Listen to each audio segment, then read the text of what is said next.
Olá, muito boa noite. Seja bem-vindo a mais um Tá na Web, o programa que te deixa por dentro dos assuntos mais falados na internet e mais pesquisados no Google.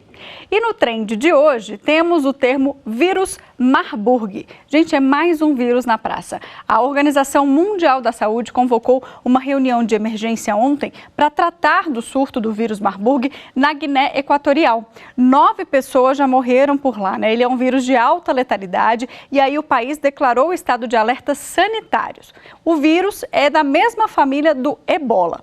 Mas não há motivo para pânico, segundo os especialistas, porque a chance desse vírus chegar aqui no Brasil é bem remota. Mas como é bom, né, a gente ficar por dentro sempre do assunto e ficar atualizado, eu vou chamar aqui para conversar comigo o Edson Luiz Durigon, que ele é professor titular de virologia do Instituto de Ciências Médicas da Universidade de São Paulo. Doutor, boa noite, tudo bem? Boa noite, Mari, tudo bem? Bem-vindo aqui ao Tá na Web. Obrigada. Muito obrigado. Bom, doutor, a gente sabe que quando surgem essas notícias, principalmente relacionadas à saúde, né, vem muita fake news, vem muita gente assustada, vem gente disseminando informação que não foi verificada. Então, um dos motivos da gente ter escolhido esse trend, né, que teve muitas buscas no Google, ou seja, o pessoal está pesquisando bastante esse assunto, é justamente para esclarecer alguns mitos e verdades que já estão rolando por aí e para a gente saber um pouquinho mais, ficar informado sobre que vírus é esse. Bom, pelo que eu pesquisei aqui hoje para fazer o programa, essa doença ela causa uma febre hemorrágica, né? E tem uma taxa de letalidade de até 88%, ou seja, ela tem um alto poder, né, de matar uma pessoa que contrai esse vírus. De acordo com a OMS, esse vírus é um dos mais mortais no mundo. Bom, diante disso, a gente, claro, fica assustado ouvindo, né, essas características do vírus, mas conta melhor pra gente se realmente é isso aqui e qual que é o nível de preocupação que a gente tem que ter com esse vírus aqui no Brasil.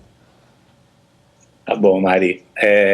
Realmente, ele é um vírus que assusta, né? Nós estamos falando de um vírus que é o Marburg, que é da família, né, primo, irmão do vírus Ebola, que é um dos vírus mais letais do mundo, né? Então, quando a gente ouve assim, 80% de letalidade, né, e se a gente comparar, nós acabamos de sair de uma pandemia, né, de Covid, né, onde o vírus tinha menos de 1% de letalidade, né, menos de 1%, e a gente viu esse número estrago, de né, mortes, que fez, exato. Então, quando houve assim, olha, até 88% de letalidade, realmente é assustador, tá? Mas tem assim, tem o lado bom e tem o lado ruim, né? O lado ruim é porque realmente é um vírus letal, está na África, né? Está na Guiné Equatorial, que está mais para baixo, nunca tinha ocorrido ali, né? Nós tivemos um surto em Gana, um pouco mais para cima, o ano passado, em 2022, né, onde o Brasil já ficou muito preocupado, teve um caso, né, e a gente se preocupou muito, porque da possibilidade de alguém infectado vir ao Brasil, né? Essa é uma doença que é uma febre hemorrágica, né, ela começa com febre, dá dor no corpo, fadiga, né, pode ter vômito com sangue, diarreia, né? E o pior de tudo é que ela pode se confundir com doenças que nós temos aqui, né, com malária, com dengue, né? Então são assim, febre tifoide. Então a gente precisa ficar atento, sabe? O Brasil tem que se preparar para não ser pego de surpresa nas próximas doenças, como foi o caso do coronavírus, né? Nós fomos pegos de surpresa e levou um tempo para a gente ter diagnóstico, ter tratamento, ter vacina. Então, no caso assim, desse vírus, doutor, existe algum teste assim, para identificar? O senhor comentou que é super comum, né, esses sintomas. De alguma forma a gente consegue diagnosticar? Existe. Essa é a notícia boa, né? Hoje nós temos ferramenta de diagnóstico, né, para fazer um diagnóstico rápido se vier alguém com uma suspeita clínica, né? Mas assim, é lógico que se uma pessoa que está aqui no Brasil, nunca saiu daqui, né, tiver uma suspeita desse sintoma, a gente nunca vai relacionar com Marburg ou Ebola ou qualquer outra coisa. Mas se chega um viajante que veio de uma área que está tendo casos e começa a apresentar esses sintomas, nós temos que estar muito alerta, né? O sistema de vigilância está alerta para esse tipo de coisa. O ano passado, quando teve o caso em Gana, o Ministério da Ciência e Tecnologia, junto com a Rede Vírus, que é uma rede que foi formada com o Ministério para o enfrentamento da pandemia de Covid, se preparou e já desenvolveu ferramentas de diagnóstico, como a reação de PCR, e já distribuiu para alguns centros. Então, assim, nós não estamos totalmente despreparados para um vírus como o Marburg. Então, assim, o lado bom é que a gente conhece bem esse vírus, ele não é novo, ele data aí já de muitos anos, ele foi descoberto, na verdade, até tomei umas anotações aqui, em 1967. Então, tem já tempo, se conhece esse vírus, faz tempo. Ele é transmitido por morcego? Não, é assim, Não. O morcego é o reservatório dele. O que é reservatório? É aquele animal que tem o vírus, mas não fica doente. E o morcego transmite para outros animais, como macacos e humanos. Então, alguns casos começam com manipulação de morcego, tem algumas culturas que se alimentam de morcego, mas a transmissão de uma pessoa para outra é por contato, são por fluidos. Normalmente, a gente tem surtos grandes, porque quando as pessoas morrem, elas têm uma hemorragia bastante grande, então sai sangue pelo ouvido, boca, nariz, e ao manipular esses mortos, as pessoas acabam se infectando. Entendi. Então é muito comum que a infecção começa com uma única pessoa e aí começa a transmitir. Como sempre, os profissionais de saúde são os primeiros a se infectar, infelizmente, sempre porque eles risco, estão manipulando. Sempre tem esse risco ele existe, mas os familiares também, E na África tem muitas culturas que eles têm os hábitos de lavar os mortos antes de ser sepultado, para que a alma vá para o céu limpa, aquelas coisas todas, que são culturas religiosas, difícil de mexer. E aí a família toda participa desse ritual. Então, a transmissão fica muito mais rápida, porque naquela água com os fluidos, o vírus se transmite muito rapidamente. O lado bom da notícia é que, por ser uma doença muito letal, que dá 80% de mortalidade, ela é autolimitante. O que é isso?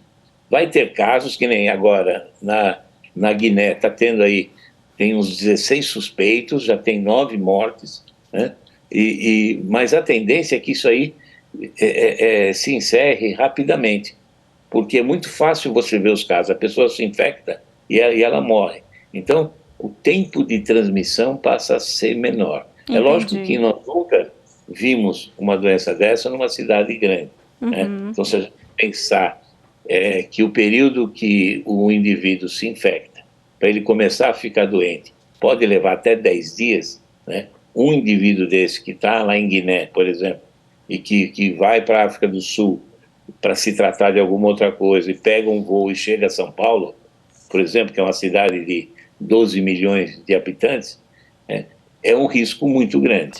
Então a gente tem que estar muito atento. Se o indivíduo desse vem com uma suspeita, olha, eu vim da África, estou com esses sintomas, imediatamente o serviço de saúde tem que isolar esse indivíduo, já solicitar os testes para ver se trata de um caso de Marburg ou não. Doutor. Então a gente tem que estar preparado. Não que nós estamos com um risco grande. Na verdade, como você disse no início, o nosso risco é muito pequeno, mas ele existe, e como nós passamos já por uma pandemia, nós não queremos ter uma segunda. Não mesmo. Agora, existe tratamento, vacina, existe uma cura para esse vírus? Essa é a notícia ruim. Não. Ainda não temos nenhum tratamento específico e não temos a vacina. Para a ebola, que é um vírus parecido com ele, existem algumas vacinas em teste na África. Uma delas feita pela AstraZeneca, a empresa que fez as vacinas para a Covid, todo mundo conhece. Então, na verdade, a vacina de Covid da AstraZeneca, que é uma empresa inglesa, ela foi baseada nessa vacina de ebola, mas não tem ainda para Marburg. E não tem tratamento. O tratamento, ele é muito, assim, sintomático, dos sintomas que os indivíduos têm. Como ele dá uma hemorragia muito intensa... Não tem muito o que fazer, né? Não tem muito o que fazer. Mas assim, veja bem, se esse indivíduo é tratado num hospital muito bem equipado, ele tem mais chance de sobreviver, tá? A gente fala em até 88% de letalidade, né? Mas a média é entre 30% a 50%. Né? Quando você entra com tratamentos tipo soro, respirador, um monte de coisa, né, para conter as hemorragias, etc., até que o vírus seja eliminado daquele indivíduo. Tá Né? certo. Muitas vezes as lesões são muito graves, né, e o indivíduo vai a óbito rapidamente. Né? Nós tivemos casos na Guiné, agora, de 3, 4 dias, o indivíduo já está em óbito. Super rápido, então, né? quando ele chega ao hospital, e o óbito é muito rápido. Né? Tá certo. Doutor Edson, eu adorei as explicações, bom que a gente fica um pouquinho mais tranquilo, né, sabendo que não tem esse risco tão grande, mas a gente precisa permanecer atento, né, e se cuidar, nunca deixar de se cuidar, porque é isso, os vírus estão aí e cada dia vão surgir novos. Muito obrigada pela sua participação aqui conosco. Eu que agradeço, Mari. Muito obrigado. Você aí de casa, continua comigo. Vamos voltar aqui para as telas do Google para a gente saber quais foram os outros assuntos pesquisados aqui durante a semana na web. Vamos lá? Tela 1 aqui comigo. Tivemos mais de 100 mil pesquisas para abono salarial, porque a Caixa Econômica começou a pagar o benefício hoje. O abono, gente, é aquele valor pago aos trabalhadores que têm o piso ou o PASEP há pelo menos 5 anos. Tem direito, por exemplo, quem trabalhou no mercado formal por pelo menos 30 dias em 2021 e teve remuneração de até 2 salários mínimos. Os pagamentos vão até o dia 17 de julho. Você pode conferir tudo lá no site. Segunda tela, a gente também tem SISU entre os temas mais pesquisados, porque amanhã começam as inscrições. O prazo final é dia 24, já é na próxima sexta, então cuidado para não passar batido aí, porque é rapidinho, a gente tem um carnaval aí no meio, né? Se você participou do Enem, pode tentar uma vaga nas universidades públicas por meio do SISU. Você precisa ter uma conta no gov.br para logar lá no site do MEC e se inscrever, tentar sua vaguinha aí no ensino superior. E o nosso último destaque é Minha Casa Minha Vida. O programa foi relançado ontem por meio de medida provisória. E a ideia, gente, permanece a mesma, né? Atender as famílias por meio desse programa habitacional. Vale para as famílias com renda mensal de até R$ 8.000 e na zona urbana e na zona rural até R$ 96.000 por ano. Vamos fazer então agora uma rápida pausa. Já já eu volto no próximo bloco com mais informações para você. Não saia daí.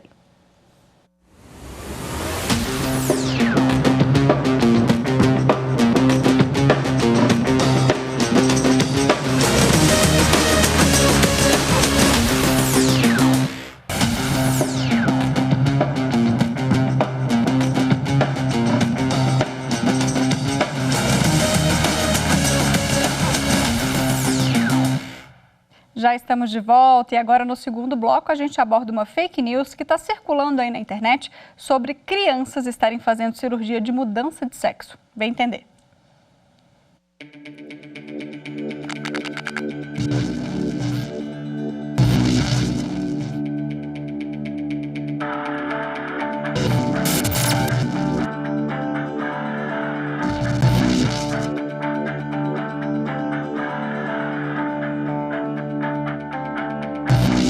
Fala de transição de gênero, é sempre um tema que está sempre revestido de muitas questões morais e éticas. Recentemente, surgiu uma fake news de que a USP estaria realizando hormonioterapia e cirurgias de redesignação sexual para crianças a partir de 4 anos. Isso não é permitido, né, pela norma vigente do Ministério da Saúde. A questão da transição de gênero, ela pode ser iniciada sim a partir dos 4 anos, através da transição social, ou seja, trazendo ali o nome social, a questão das roupas e etc, do vestuário, do próprio cabelo, e são reversíveis, obviamente, através dos bloqueadores de puberdade, que permitem que essa criança tenha uma puberdade mais tarde do que o normal. E esses bloqueadores de puberdade, o efeito que eles têm no corpo é reversível, então por esse motivo, caso essa criança desista ou mude de opinião, ela é possível de fazer. Tanto a hormonoterapia quanto as cirurgias secundárias e as cirurgias de redesignação sexual só podem ser feitas a partir dos 16 anos, no caso da hormonoterapia. E no caso das cirurgias secundárias ou de redesignação sexual, elas só podem ser feitas a partir dos 18 anos. Inclusive, a alteração do prenome e do gênero, né, do gênero que consta no documento, também só podem ser feitas a partir dos 18 anos. Então, essa informação que surgiu aí na mídia é uma fake news. É isso, o psiquiatra Alexandre Sadé vai conversar com a gente agora para explicar melhor como funciona esse universo, porque ele é especialista nisso, acompanha de perto, né? Doutor Alexandre, o senhor me ouve bem? Boa noite. Ouço sim, boa noite. Bom, doutor, vamos lá. Atualmente, a gente tem alguns dados aqui, a gente tem 380 pessoas identificadas como trans fazendo a transição de gênero gratuitamente no Hospital das Clínicas em São Paulo, Desculpe, né? o som... Tá baixinho? Tô sem o som. Vamos ver se a gente consegue... Tudo bem, a gente vai ter... Ao vivo é assim mesmo, a gente vai tentar consertar aqui, vamos dar um ganho aí no seu som. Agora... Eu não tô conseguindo ouvir, desculpe. Não consegue me ouvir? Eu acho que deu uma travadinha aqui, vamos ver se a gente consegue. Agora estou ouvindo. Pronto, agora foi? Maravilha, não tem problema, eu vou repetir aqui. Doutor, eu vou começar aqui falando... Sumiu de novo. A gente está com um probleminha técnico aqui. Difícil. O senhor está usando fone ou não está usando fone? Vamos ver se a gente não estou conseguindo ouvir. Bom, a gente vai precisar então fazer uma pausa aqui, já já a gente vai chamar o doutor novamente para explicar melhor essa situação. Enquanto isso, eu vou te atualizar sobre os dados que eu ia dar aqui na pergunta, né, fazendo a pergunta. Atualmente a gente tem 380 pessoas identificadas como trans, fazendo essa transição de gênero gratuitamente no Hospital das Clínicas, lá em São Paulo, né, na Universidade de São Paulo. Desse total, 100 são crianças de 4 a 12 anos de idade, 180 são adolescentes de 13 a 17 anos e 100 são adultos, a partir dos 18 anos. Então, na verdade, a ideia é a gente explicar o que é exatamente esse tratamento, né? A doutora já explicou aqui na Fake News um pouquinho sobre a questão da lei, que a gente não pode fazer nenhuma cirurgia, né, de transição antes dos 18 anos, mas o que acontece é um tratamento que começa desde a infância, muitas vezes até os pais percebem, né, que a criança não se identifica com o gênero que nasceu e já começa a fazer a transição social. Então, é disso que a gente vai falar hoje para explicar um pouquinho essa fake news. Vamos tentar de novo falar aqui com o doutor Alexandre, vamos ver se voltou o áudio dele, senão eu vou chamar um break.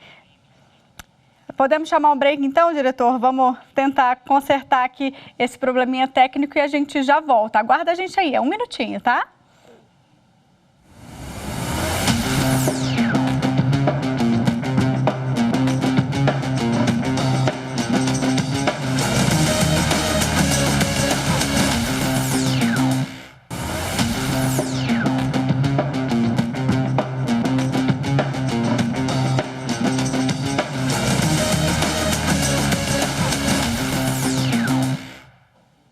Estamos de volta agora no segundo bloco, falando sobre a fake news de que o Hospital das Clínicas em São Paulo estaria fazendo cirurgia de mudança de sexo em crianças a partir de 4 anos. A gente estava tentando aqui conectar com o nosso entrevistado, que é o psiquiatra Alexandre Sadé, que participou de perto aí de todo esse processo.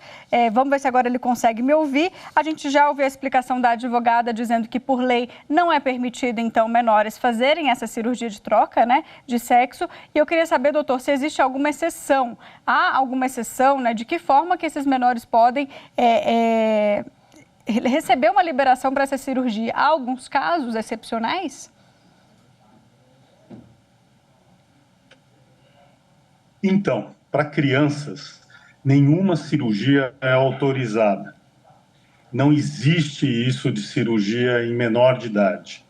O que se faz com menor de idade é a transição social, o acompanhamento ao longo do tempo, longitudinal, até completar 12 anos, 10 anos, 9 anos, quando entra em puberdade. Quando entra em puberdade, existe a possibilidade de você bloquear essa puberdade, ganhar mais tempo para esse adolescente se definir.